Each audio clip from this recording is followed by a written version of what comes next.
Shalom saudaraku yang terkasih, bersyukur waktu yang indah yang Tuhan berikan pada kita. Kali ini kita akan menjawab pertanyaan yang disampaikan terutama tentang kondisi yang sekarang, yaitu hukuman mati apakah alkitabiah. Ya, memang dalam program pelayanan YouTube ini kita membahas tentang Bible Study, yaitu kupasan kitab demi kitab, pasal demi pasal, ayat demi ayat. Kemudian kita akan men-sharingkan khotbah di hari Minggu. Kemudian ada renungan-renungan yang kita sampaikan. Program berikutnya adalah tanya jawab.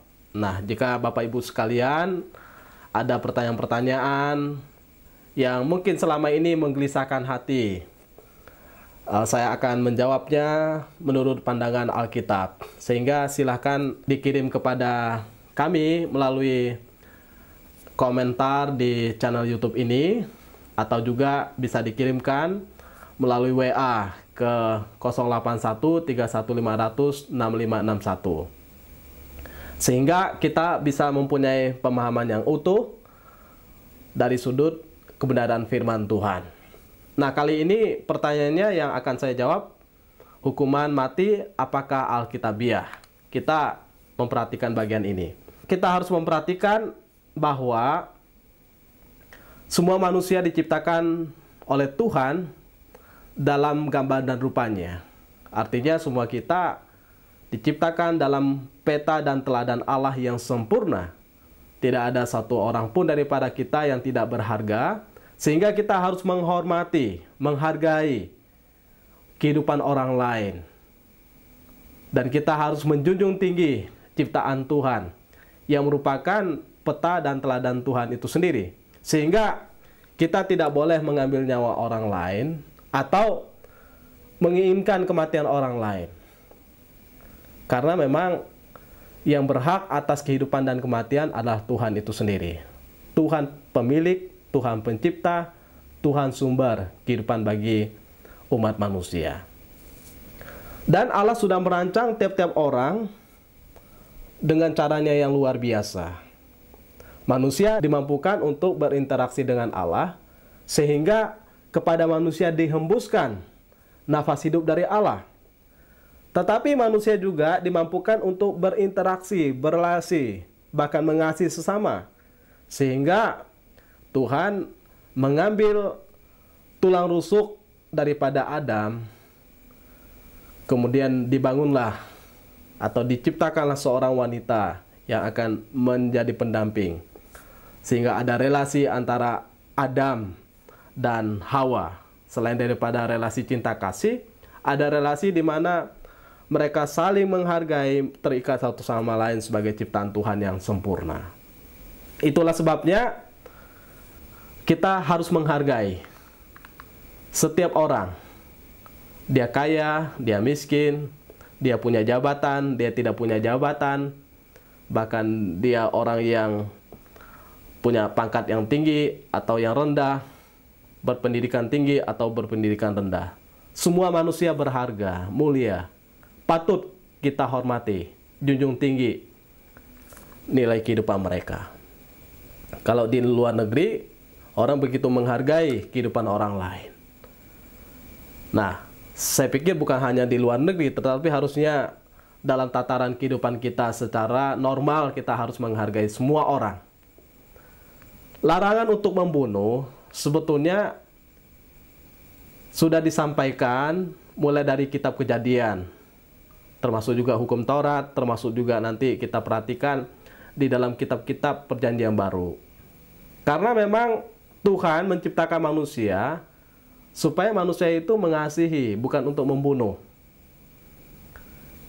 Nah, kemudian ketika orang melakukan pembunuhan, itu pasti ada hukumannya, ada konsekuensi yang mengikutinya. Sehingga kalau kita perhatikan ayat-ayat yang mendukung untuk perintah larangan untuk membunuh, Keluaran 20 ayat 13, jangan membunuh. Ulangan 5 ayat 17, Matius 5:21, Lukas 18:20, Markus 10:19, Yakobus 2 ayat 11, Roma 13 ayat 9. begitu berhamburan ayat-ayat tentang larangan untuk membunuh. Dikatakan di dalam Kejadian 9 ayat 6, siapa yang menumpahkan darah manusia, darahnya akan tertumpah oleh manusia. Sebab Allah membuat manusia itu menurut gambarnya sendiri. Jadi siapa yang menumpahkan darah, maka darahnya akan ditumpahkan. Itu sebelum ada hukum Taurat sudah disampaikan di dalam kitab Kejadian pasal yang ke-9 ayat yang ke-6.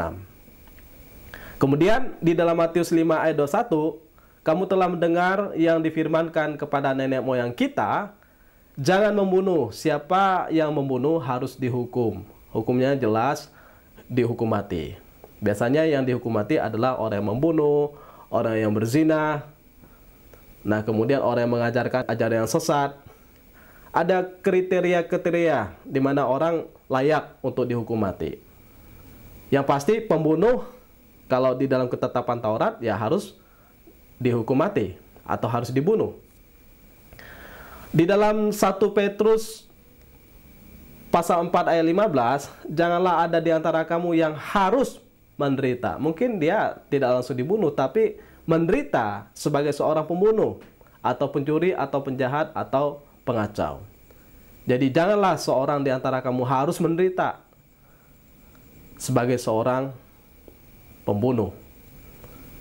Dan berikutnya bilangan 35 ayat 30, setiap orang yang telah membunuh seseorang haruslah dibunuh sebagai pembunuh menurut keterangan saksi-saksi. Tetapi kalau hanya satu orang saksi saja tidak cukup untuk memberi keterangan terhadap seseorang dalam perkara hukuman mati.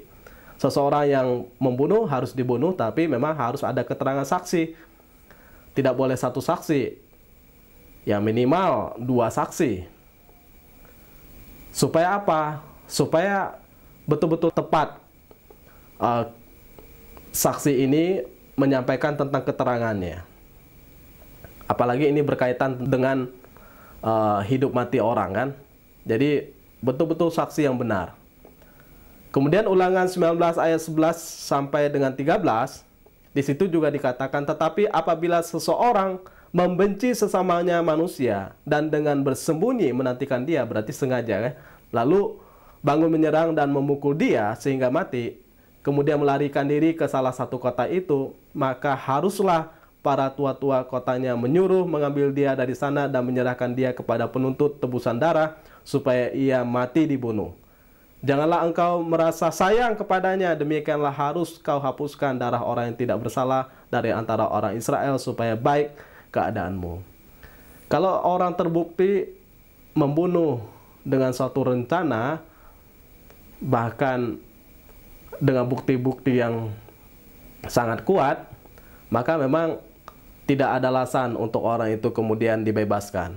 Dia harus diambil dengan paksa, lalu kemudian diserahkan kepada tua-tua, lalu orang itu dibunuh. Jadi kita tahu bahwa larangan untuk membunuh jelas, kita dilarang untuk membunuh. Kemudian konsekuensi ketika kita membunuh jelas bahwa ada hukumnya. Baik di dalam pra-Taurat maupun setelah Taurat, termasuk ketika masuk ke dalam perjanjian baru. Jadi hukum ini terus berlaku. Tapi siapa yang berhak menentukan hukuman bagi pelanggar hukum ini? Ketika orang membunuh, siapa yang berhak untuk menjatuhkan hukuman mati terhadap orang itu? Yang pertama, kita tahu bahwa Allah pemilik, Allah pencipta, Allah sumber kehidupan. Allah lah yang berhak menetapkan hukuman dan berhak untuk menghukum dengan caranya. Sehingga tidak ada satupun orang sebetulnya, meskipun di hadapan hakim pengadilan dunia ini lolos, tapi tidak ada seorang pun yang bisa lolos dari hadapan Tuhan. Dan Tuhan berhak menetapkan hukuman. Sehingga ada hukum yang dibuat untuk mengatur hal itu. Ya, seorang pembunuh ada hukum yang diberlakukan kepadanya. Janganlah membalas kejahatan dengan kejahatan, lakukanlah apa yang baik bagi semua orang. Saudara-saudaraku yang kekasih, janganlah kamu sendiri menuntut pembalasan, tetapi berilah tempat kepada murka Allah, sebab ada tertulis pembalasan itu adalah hakku, akulah yang akan menuntut pembalasan, firman Tuhan. Ini Roma 12:17 sampai dengan 19. Jadi kita tidak boleh membalas kejahatan dengan kejahatan atau menuntut kejahatan dengan kejahatan, tetapi kita harus memberi tempat kepada pembalasan atau murka Allah. Yang pertama itu, jadi kita tidak boleh main hakim sendiri, kita tidak boleh membunuh semaunya kita. Ada hukum yang mengaturnya. Yang pertama, biarkanlah Tuhan yang mendatangkan murka atas orang itu, melakukan pembalasan terhadap orang itu. Tetapi berikutnya adalah Tuhan bisa memakai pemerintah untuk mengerjakan penghakiman atau menegakkan keadilan bagi mereka yang menjadi korban. Sehingga pemerintah adalah hamba Allah untuk kebaikan jiwamu. Roma 13 ayat 4, karena pemerintah adalah hamba Allah untuk kebaikanmu, tetapi jikalau engkau berbuat jahat, takutlah akan dia, karena tidak percuma pemerintah menyandang pedang. Pemerintah adalah hamba Allah untuk membalaskan murka Allah atas mereka yang berbuat jahat. Dalam bagian ini, kita tahu pemerintah dipakai oleh Tuhan menjadi alatnya untuk menegakkan keadilan, untuk menegakkan hukum Allah, supaya orang-orang yang berbuat jahat ini dihukum. Maka kalau kita berbuat jahat, takutlah akan pemerintah. Kalau kita nggak berbuat yang jahat, tidak perlu takut. Ya, pemerintah adalah hamba Allah yang menjaga kehidupan kita supaya kita hidup dalam kebaikan. Tetapi pemerintah juga adalah alat Allah untuk membalaskan murka Allah terhadap mereka yang berbuat jahat. Maka kalau kita tidak mau dihukum, janganlah berbuat jahat. Waktu kita menghukum, maka ya serahkanlah hukum itu kepada Sang Pemilik hukum yang sejati. Biarkanlah Tuhan yang menghukum orang-orang yang berbuat salah atau berbuat jahat, bahkan melakukan pembunuhan. Tapi juga berikanlah kepada pemerintah kesempatan untuk menegakkan hukum itu, karena mereka punya wewenang. Mereka tahu standar hukum yang berlaku, sehingga tidak membabi buta sesuai dengan ukuran-ukuran. Bahkan ada suatu ketentuan-ketentuan undang-undang yang berlaku itu. Maka orang dihukum sesuai dengan hukum yang berlaku. Jadi kita tahu bahwa ya Tuhan luar biasa. Tuhan memperhatikan kehidupan manusia supaya manusia hidup tertib di hadapan Dia, baik orang yang membunuh itu maupun orang yang sebagai pihak korban.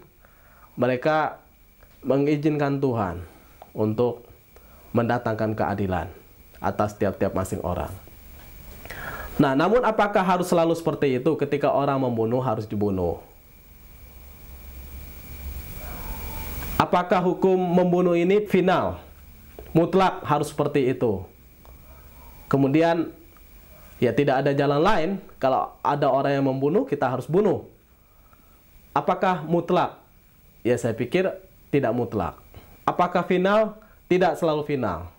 Tapi yang pertama, bahwa orang membunuh bila diputuskan oleh hakim atau pengadilan pemerintah, ya kita menghormati, kita tahu keputusannya mengikat. Yaitu konsekuensi daripada perbuatan orang tersebut kan. Ya karena kita tahu juga konsekuensinya adalah kalau orang membunuh pasti dibunuh. Dia sudah tahu konsekuensinya. Nah, tetapi apakah hukum itu hanya sebatas di situ sudah titik? Tidak menurut saya. Karena di dalam beberapa kasus, termasuk juga di dalam Alkitab, tidak serta-merta atau tidak secara mutlak seorang yang membunuh kemudian serta-merta kemudian langsung dibunuh. Tidak. Ada orang-orang yang kemudian membunuh tetapi masih diberi kesempatan oleh Tuhan. Masih diberi ampun oleh Tuhan. Atau orang yang melakukan kesalahan tidak serta-merta langsung dihukum dengan pembunuhan. Dibunuh. Tapi masih ada ruang di mana Tuhan memberi kesempatan kepada orang tersebut. Nah, Meskipun ada kesempatan, bukan berarti kita berkata bahwa oh berarti saya boleh membunuh dong. Tidak. Itu juga pengecualian. Ya bisa, ya kesempatan itu menjadi bagian kita atau juga bisa tidak menjadi bagian kita. Karena ingat, hukum membunuh ya dibunuh. Tetapi kalaupun kita tidak dibunuh, itu anugerah. Jadi apa yang ingin saya katakan bahwa hukum membunuh tidak selalu mutlak, tetapi Tuhan berdaulat untuk menentukan hukuman terhadap orang, dan juga Tuhan berdaulat untuk menyatakan belas kasihan kepada orang. Nah, karena ada hukum yang jauh lebih sempurna daripada hukum Taurat atau pra-Taurat. Sehingga ketika Kain misalnya, dia membunuh adiknya Habil, dia kan merasa bahwa hukum itu mutlak, sehingga dia berkata, nanti kalau orang ketemu dengan saya, pasti juga membunuh saya. Maka jawaban Tuhan kepada Kain, sekali-sekali tidak. Barang siapa yang membunuh Kain akan dibalaskan kepadanya 7 kali lipat. Kemudian Tuhan menaruh tanda pada Kain supaya ia jangan dibunuh oleh barang siapapun yang bertemu dengan dia. Kesannya tidak adil, tetapi itulah kemurahan Tuhan bagi Kain. Kemudian Daud yang membunuh Uria, ketika menempatkan Uria di posisi yang terdepan dalam perang, kemudian dia mati, lalu kemudian dia mengambil istri Uria, Betseba, menjadi istrinya. Di situ kan dosa yang luar biasa. Selain daripada perzinahan, lalu dia membunuh suami daripada Betseba kan? Ya, hukum yang berlaku harusnya dia dibunuh. Tetapi ternyata ketika Nabi Nathan menegur Daud dengan teguran yang sangat keras, maka Daud berbalik kepada Tuhan, memohon ampun kepada Tuhan, menyesali perbuatannya, kemudian dia bertobat.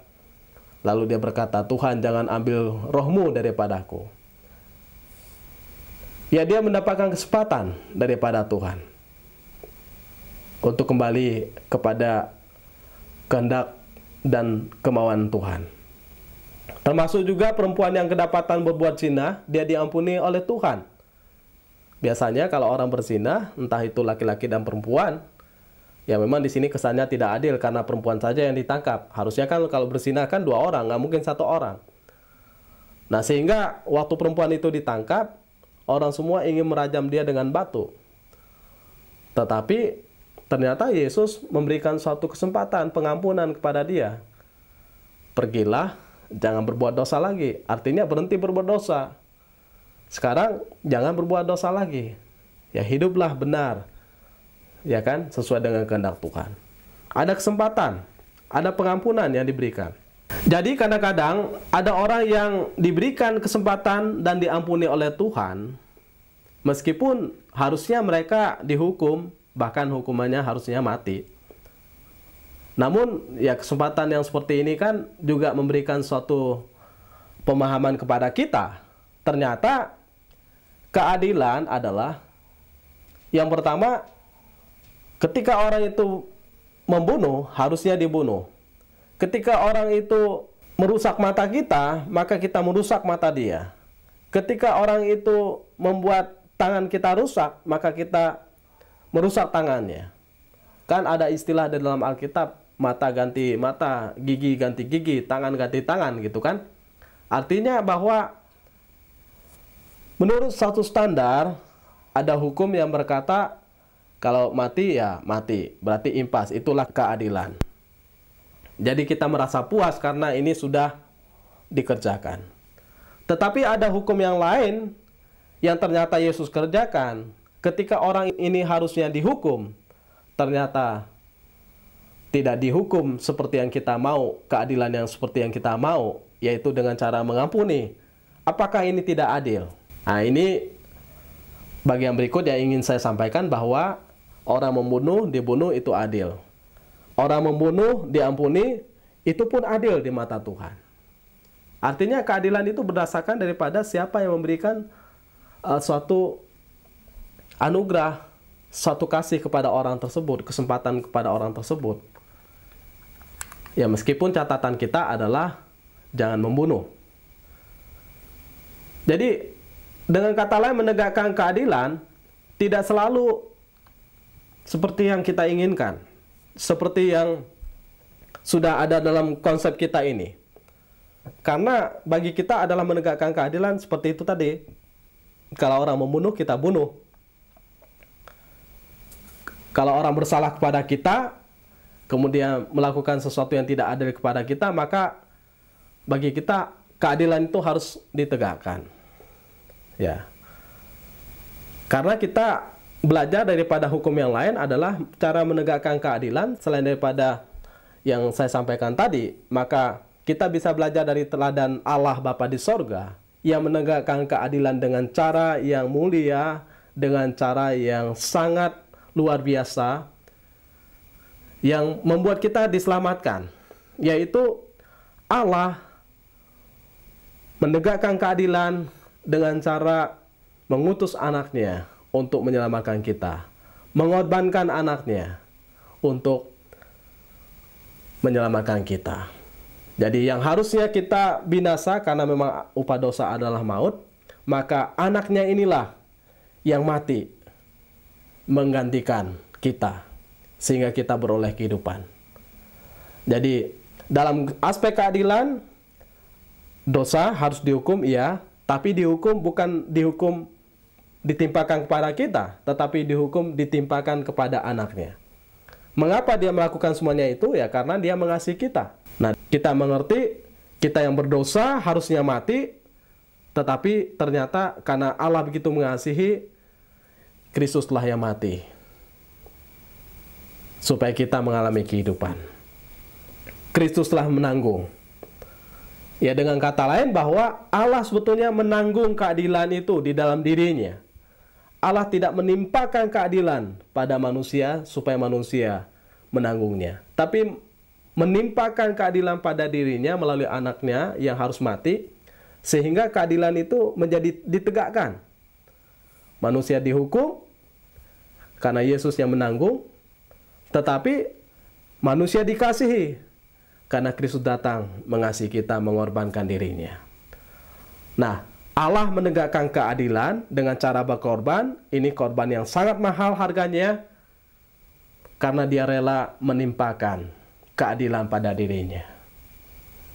Jadi ketika seseorang rela menimpakan keadilan pada dirinya, bukan kepada orang yang bersalah, ini sesuatu yang agung, sesuatu yang luar biasa, jauh daripada kita kemudian menghukum orang karena orang ini harusnya layak dihukum. Tetapi kemudian kita rela menyangkal diri supaya orang itu diselamatkan. Bagaimana saya kemudian menyangkal diri, keadilan itu saya tanggung. Meskipun saya kemudian menderita, mengalami kerugian, harus berkorban, tetapi saya mau menerima, menimpakan keadilan itu pada diri saya supaya orang itu diselamatkan.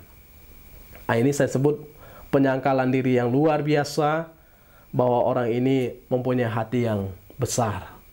Orang ini mempunyai hati yang begitu luas. Bahkan kita sebut orang ini memiliki kasih agape. Kasih yang tidak menuntut balas. Kasih yang tidak menimpakan keadilan untuk ditanggungkan kepada orang lain. Kasih yang rela mengalami satu penderitaan, meskipun dia tidak melakukan kesalahan. Jadi kasih yang mengampuni. Nah, pada titik ini kita memahami bahwa lebih jauh lagi bergerak cara berpikir kekristenan. Sama seperti teladan Allah Bapa, lebih jauh bergerak sampai dia rela menyerahkan anaknya supaya hukum itu adil ditegakkan, tapi kita diselamatkan. Nah, kalau misalnya orang salah, kita hukum. Yang melakukan kesalahan, ya kita hukum. Jadi kalau satunya mati, lalu yang salah ini harus dihukum mati, berarti ada dua orang yang dihukum mati.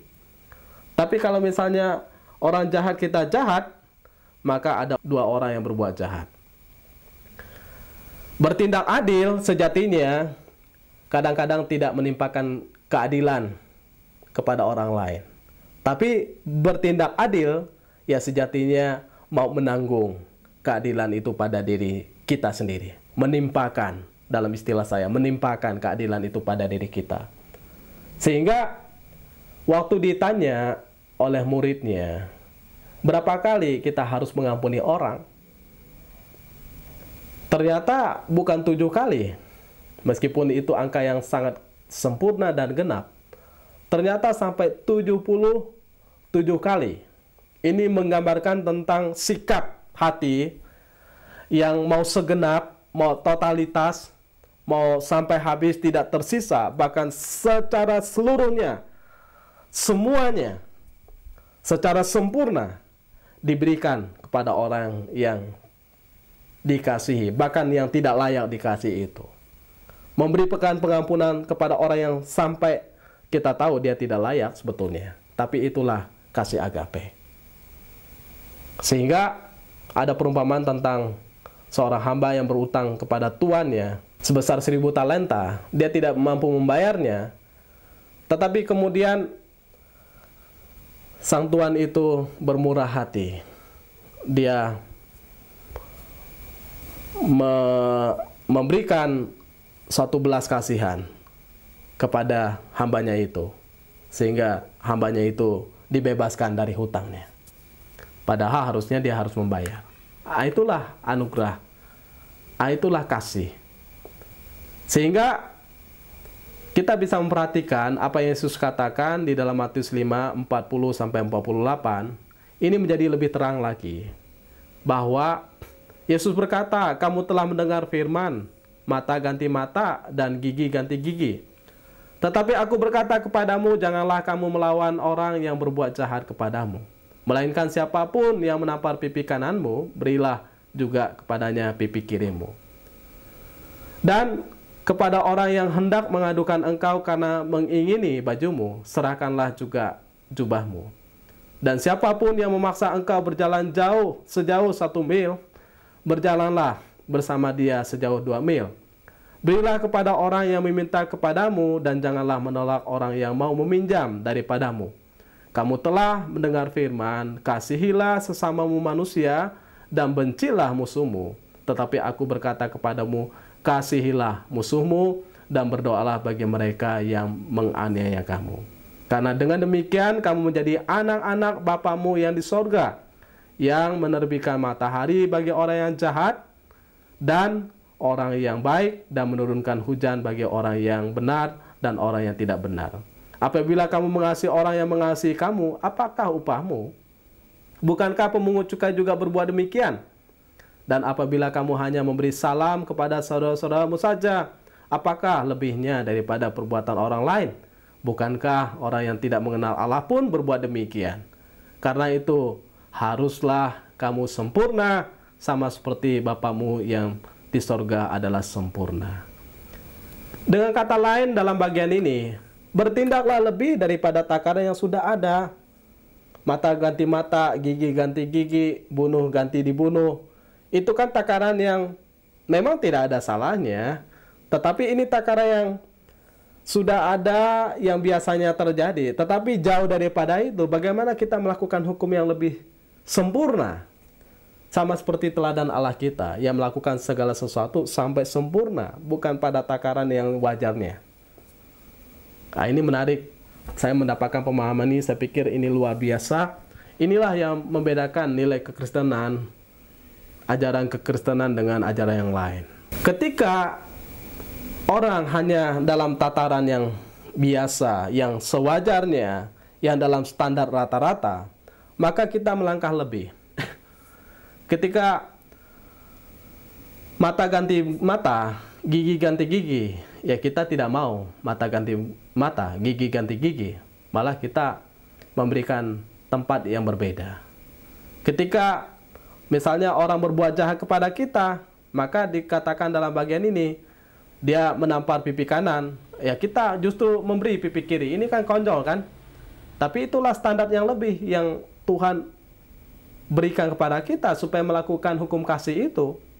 Ketika misalnya orang mengingini baju kita, jangankan baju, Jubah kita aja kita kasih kan gitu. Kemudian siapa yang memaksa engkau berjalan sejauh 1 mil? Maka berjalanlah bersama dia sejauh 2 mil. Berarti kan yang melakukan sesuatu lebih daripada yang diminta. Nah, berilah kepada orang yang meminta kepadamu, janganlah menolak orang yang mau meminjam daripadamu. Kamu telah mendengar firman, kasihilah sesamamu manusia dan bencilah musuhmu. Nah, itu kan firman yang disampaikan di dalam suatu Taurat kan.